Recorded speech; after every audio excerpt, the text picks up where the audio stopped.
চতুর্থ শ্রেণীর আমাদের পরিবেশের নবম অধ্যায় আধুনিক সভ্যতা ও পরিবেশের সংরক্ষণ তৃতীয় পার্বিক মূল্যায়নের আমাদের আজকের পাঠ বাড়ির পাশের মাঠটা, পৃষ্ঠা 141 থেকে 142।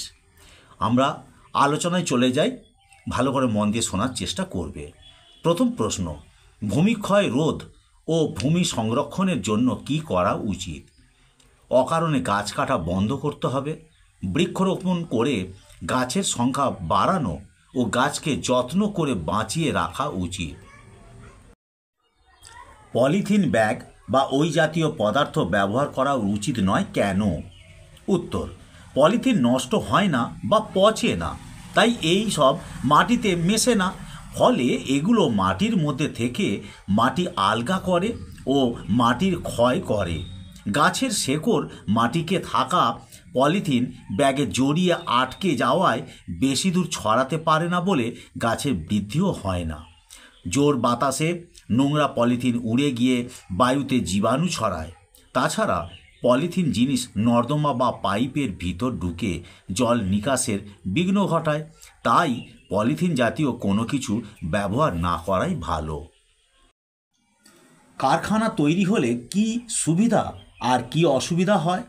কারখানা তৈরি হলে অনেক লোক কাজ পায়, আর অসুবিধা হলো বন কেটে বা চাষের জমি নিয়ে কারখানা তৈরি করায় বন বা জমির আয়তন কমে যায়, মাটি জল বাতাস দূষিত হয়, পরিবেশ দূষণের ফলে ফসলের উৎপাদন কমে যায়, এমনকি মানুষের বিভিন্ন ধরনের রোগও হতে পারে।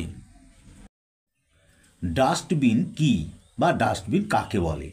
যেখানে সবাই নোংরা আবর্জনা জমা রাখে বা ফেলে দেয়, সেই জায়গাকে ডাস্টবিন বলে। মাটি কিভাবে খারাপ হয়? এর ফলে কি হয়? মাটির কণা জলে ধুয়ে বেরিয়ে গেলে মাটি খারাপ হয়। মাটিতে বেশি ফসল ফলানোর জন্য সার বেশি করে দেওয়া হচ্ছে, কলকারখানার দূষিত পদার্থ মাটিতে মিশছে, এই জন্য মাটি খারাপ হয়ে যায়।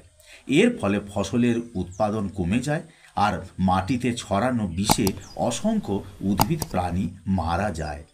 আমরা ছোট ছোট করে আমরা পড়ার চেষ্টা করছি, বোঝানোর চেষ্টা করছি, যাতে অল্প অল্প করে পড়ে সহজে বুঝতে পারো।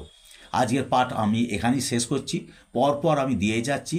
খুব শীঘ্র তোমাদের এগুলো সব পেয়ে যাবে এবং তোমরা দেখে পরীক্ষার হলে যাবে, এই আশা নিয়ে আজকের আমি আলোচনা শেষ করছি।